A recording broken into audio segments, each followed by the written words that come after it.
Hello, I'm the Angry Spork, taking issue with Future Quest. Previously, a fight with the otherworldly menace known as Omnicron has stranded Space Ghost in a limbo state, and his sidekicks, Jan and Jace, separated from him on Earth. After a harrowing encounter protecting Jan from the Agents of Fear, the Quest family, joined by Agent Sumati, Birdman, and helpful civilian Ty, work to get ahead of their nemesis, Dr. Zinn.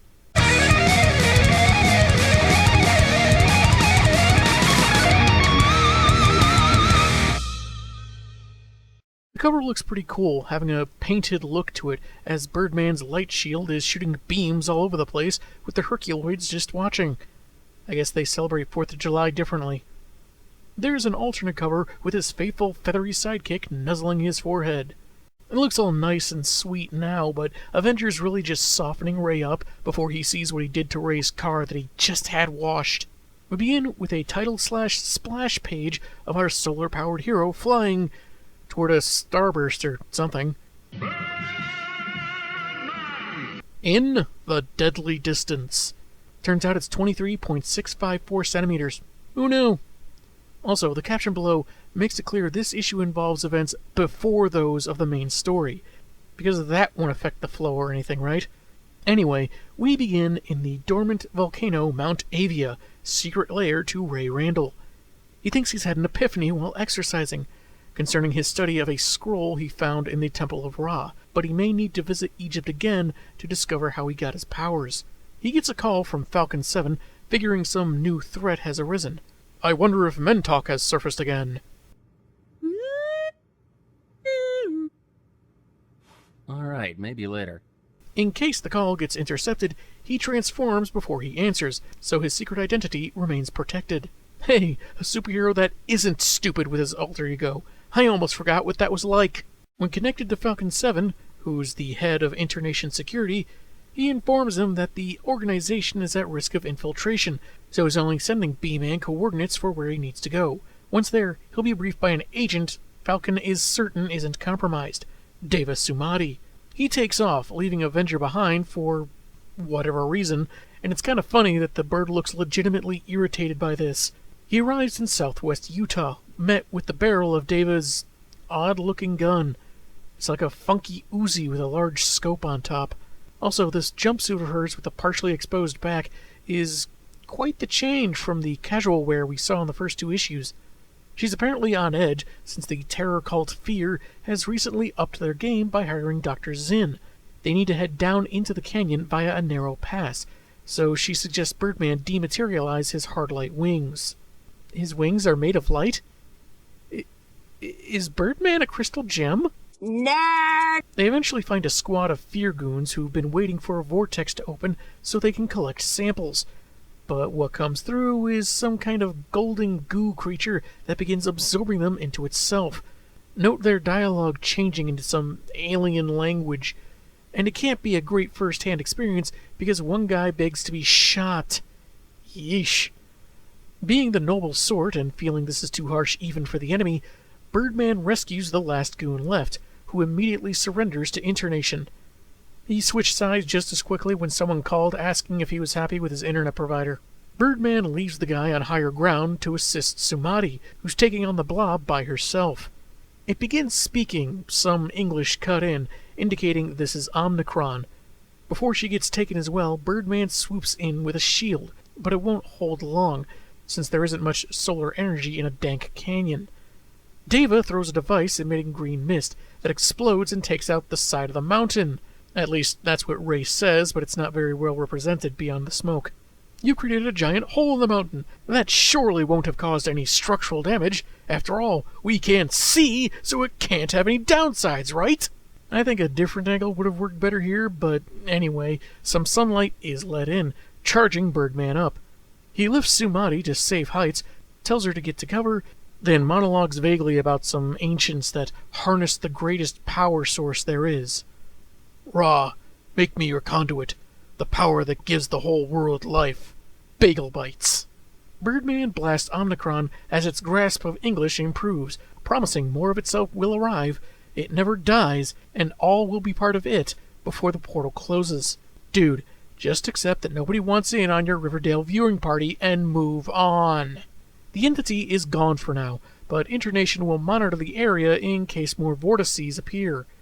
At least they've got a fear agent to interrogate.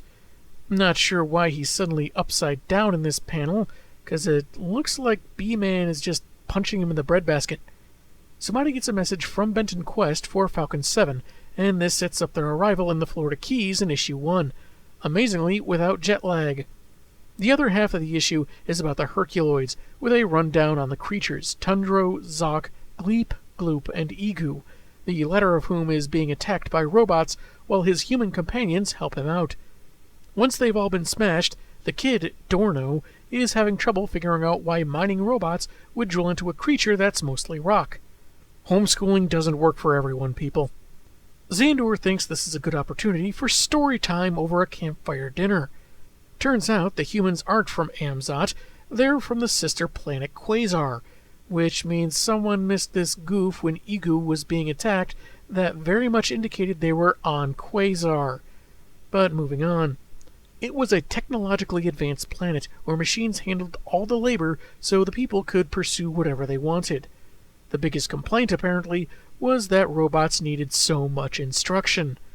I mean, sure, it's great I can spend all my time binge-watching TV and all, but having to tell my robot to mow my yard, massage my feet, and clean my bathroom after I failed to make it to the toilet after 3 too many of my experimental chocolate martinis? It's just so stressful. Once we master synthetic consciousness for them, then people will truly be unburdened.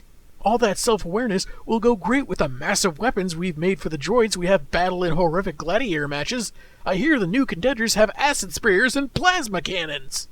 Xandor, a geologist, and Tara, a zoologist, first met on a research mission to Amzot, with a diversity of fauna not fully understood to their people. Why did Amzot have so many fantastic life forms compared to nearby Quasar?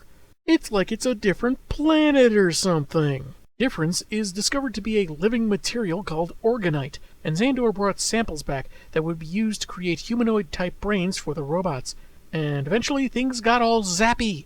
A ruling class of bots started realizing they didn't like being the entire working class, took control of previous model automatons, and began a systematic genocide. In a panel very similar to the one on the previous page, intentionally mirroring it, but clearly very different, the two scientists hijacked a shuttle and settled on Amzot, forsaking any tech the robots might be able to take over and devoting their lives to keeping them from establishing a base. But what if they landed on the other side of the planet? Why, we'd ride our Herculoid friends there and stop them. In, what, 6 to 8 months? That's it. Go to your cave. I kid, but apparently the area they've made their home is the planet's highest concentration of orgonite, so the food that grows there gives the Herculoids their powers, and in some cases comprises their bodies, like 70% of Egu. As for how Dorno's parents met the creatures, it's a story for another night, as it's bedtime for all of them, so they can prepare themselves for the next day's battle. In orbit around the planet the next morning, a ship of robots say their High Automator has halted any further mining operations until the Herculoids are stopped. Problem is, they can never get enough data on them to discern any weaknesses because they're advised by the renegade Quasarians. They can't take out Tara or Xandor because they're protected by the creatures. Quite the paradox, one they hope to solve by sending in the Invector. Wait, you wanted the Invector? I thought you said Insector. I just sent our beekeeper down there. The robot arrives and just starts shooting, exchanging fire with Zoc as Tundro is ordered to take out its propulsion. And it seems it's this battle where the first page, summarizing the Herculoids, took place. As there, we saw Gleep and Gloop in slingshot formation, and here they're using it to catch Tara, having been knocked off her winged steed. Nice touch, I gotta say. The Invector is grounded and Egu goes in for a killing smash, but a device manages escape, heading back to the orbiter. This does not go unnoticed by our heroes, Tara suspecting this wasn't about winning a single battle, but the greater war. And it closes on the end, covered by "of humans." Kind of a weird place to stamp it, but then this was a weird divergence for the series. There's nothing wrong with either story, other than being quickly paced because they're two halves of a single issue, and it just kinda hurts the momentum of the larger arc early on. We get a little on Birdman's personality, that there are some instances where he'll save an enemy that he cares that much about human life. We also get info on the Herculoids and their human companions, why they're fighting evil robots, and so on. That's all great, and I can understand if it wouldn't fit as shorter flashbacks or clunky exposition in the story proper. Even with the slight bit of familiarity Birdman and Sumati gain of Omnicron, I feel like if they wanted to set up things about these characters, maybe some one-shots before the main story began would have been a better option? But maybe that just adds the tie-in gimmick problem so many other event stories have that some readers are just kinda sick of. Issue 4 has a pretty exciting cover. Race Bannon and Birdman are fighting off fear goons, a caveman and a confused kid are wondering if they arrived at the wrong address, and in the background, a figure with horns is holding up a weapon while engulfed in a giant lightning bolt. Viking He-Man is here to save the day! There's an alternate cover where the kid and caveman are joined by a dinosaur, Birdman is flying by, and Johnny Quest and a large Jezebel Jade look like they're mugging for Instagram. We begin 45,000 years ago, where an alleged sky god has returned, firing lightning as a caped figure is telling it to spare the cave people, but take the forest dwellers as sacrifice. Oh look, the world's first politician. A man called Tor senses what the entity wants and intends to face it, despite protestations of his lady, Tila, which I didn't know when I first made that He-Man joke, but it makes it that much funnier, I guess. She's the mighty artist of his battles, which I assume means she sketched him while he was smacking down monsters or something. There is a drawing that you can barely make out that looks like someone about to clobber a T-Rex, so maybe. Kabong! Very good, sir. He dons his headdress and flies up as Mytor to meet the menace Omnicron. It says that his mystical club is part of itself, and it needs the center of the two to restore mass, demanding the release of the one. With some of the tree people chanting his name, kinda, the hero decides it can have the power back in the form of being beaten with the club, saying the creature lost its power to Mytor's world, and that's where it'll stay. Paleontologists would kill for confirmation of the world's first confirmed case of finders keepers. Cut to present day, where newcomer Ty is adjusting to being on a lab-equipped superjet on a secret mission to look at some cave paintings. Researchers are arguing if it's about an early form of agriculture or a dirty limerick. Meanwhile, Jan is having no luck regaining her memory, beyond feeling like there was someone on her spaceship with her before it crashed. Birdman suggests she try focusing on herself, like a previous interaction, to hopefully unlock further memories and not be too hard on herself, since she's been through some rough stuff lately. While Deva has her listen to a stream of a band called The Impossibles to maybe jog her memory, Blip apparently loses his monkey patience, grabs Dr. Quest's pen and clipboard, and starts writing as the plane prepares to land. Blip spent 10 years working in Johns Hopkins and is seriously disappointed in Benton right now. Are you a real doctor or a doctor like Dr. Pepper's a doctor?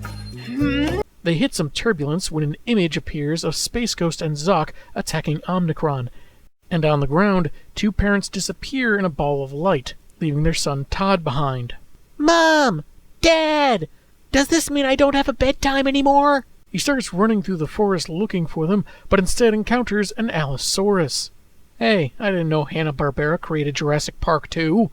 He's narrowly rescued by one of the Neanderthals we saw earlier, apparently named Ugg. He's really not going to like it when he finds out how the modern day uses either Neanderthal or Ugg. In his saucer craft above, a Fear Commander, who I guess ranks high enough to jazz up her suit with gloves and a scarf, mentions how Zinn accurately predicted the valley phasing with the most recent vortex, and now they can use the neural control pods the Doctor created. As they attempt to sneak up on the Quest Dragonfly, its passengers disembark, with Birdman doing a bit of recon. Blip shows Jan his picture of the two of them as crudely drawn stick figures, but he's intelligent enough that he labeled them fairly legibly. This leads her to remember her name, and her furry friends, as she holds him tight. Monkey hugs for all! And if you look closer at the drawing, Jan's ponytail gives her head a kind of J shape, and Blip's obviously looks like a bee. That's some pretty clever artistic license for a monkey. That's when Ugg and Todd arrive, followed by the hungry dino. It nearly gets the meal it wanted until it's shot in the head by Bannon. Dr. Quest recognizes the boy as the son of his colleagues, the Messics, who they were going to meet up with before the vortex appeared. And their last name seems to be an honorific nod to actor Don Messick, who provided the voice for a whole lot of Hanna-Barbera characters, much like what Mel Blanc was for Warner Brothers. Benton promises to help find the boy's missing parents, but first things first. Dale said there were petroglyphs here that tell a story. Don't get your hopes up. The characters have no personality, the plot is all over the place, and the ending is more of a deus ex machina than anything else. Those cave people really could have used an editor. From his lab, Dr. Zinn has observed his control pods activating, being attached to various animals in the valley thanks to Jezebel Jade. Not sure how he's getting this video of them from this angle, though. While she follows Quest Team, Zinn says he was wrong about controlling the approaching force, realizing that if it's freed, it can't be allowed to touch anything living. How did he come to this abrupt realization, you ask? Because Jace is expositing in his sleep about the danger Omnicron poses if Space Ghost can't stop it. This is really sudden. We previously saw Zinn totally confident that no matter how strong this entity was, he had the ability to control its various pieces, and then the entire thing once it arrived. But apparently he had a revelation to the contrary behind the scenes. I think it would have made a bit more sense if in a scene before this, possibly earlier in this issue or the previous one, Jace is muttering sentence fragments in his sleep and Fear has been trying to piece together what he's saying. When they relay it to Zinn, he listens to the sidekick himself and we see some dread fall on his face. Maybe also show some power readings that exceed his ability to control. Something that would have made this development more organic. Anyway, he instructs Jade to bring in Dr. Quest, which, despite the formidable allies he's with, he's confident she can pull off, given her operative profile, which we see on the following page. Because that doesn't take you out of the moment at all, does it, folks? Then we go to another story, The Structure of Fear, where the minions are all gathered by their leader, Number 1. Number 1? What kind of stupid wiener name is that?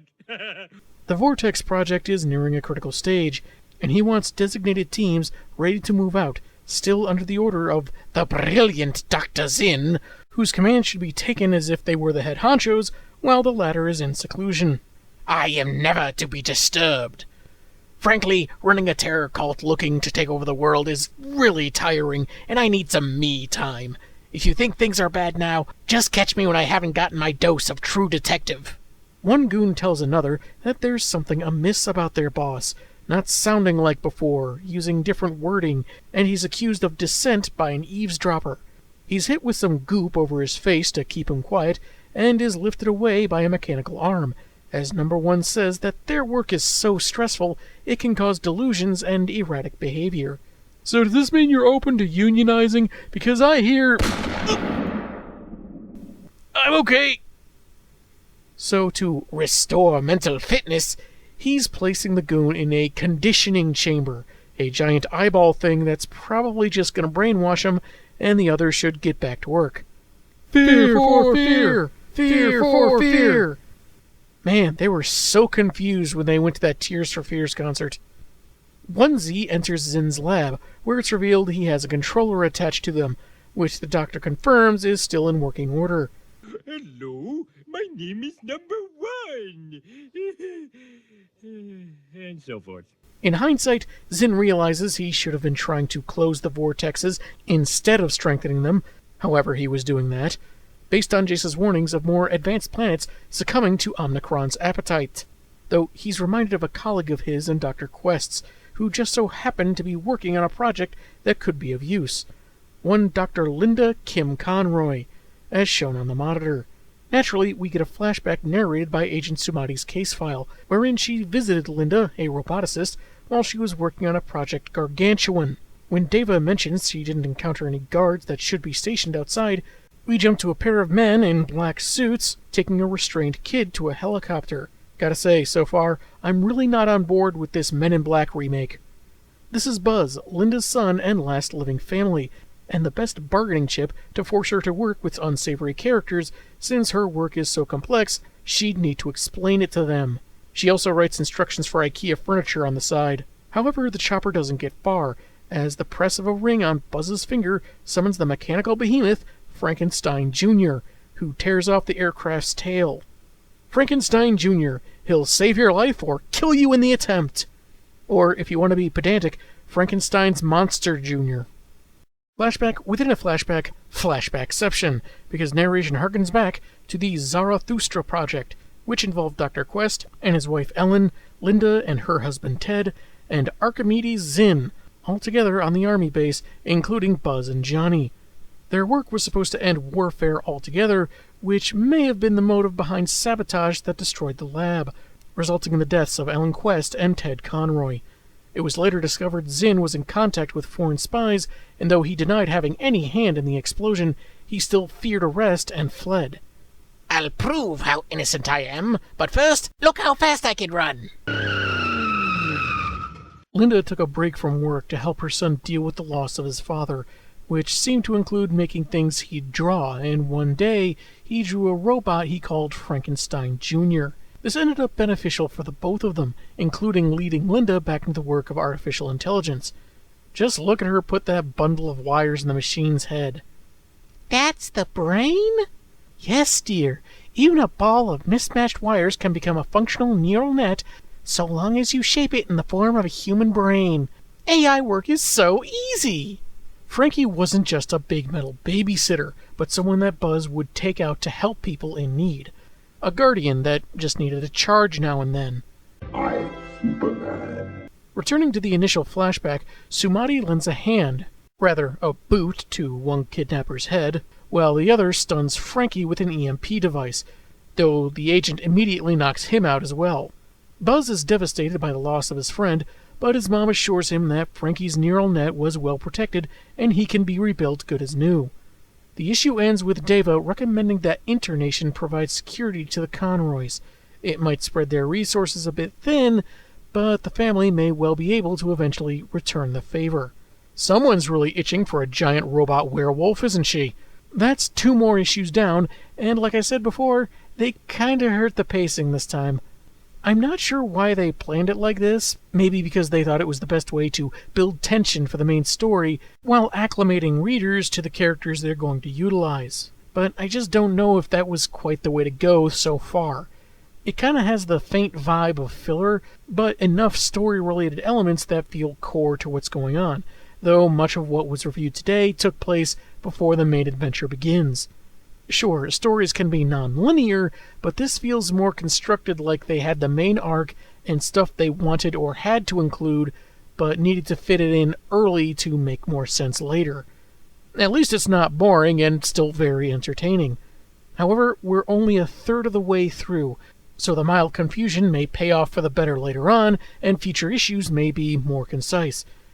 Or they'll have 3 supplemental stories next time, who knows? I'm the Angry Spork, and man, have I got issues.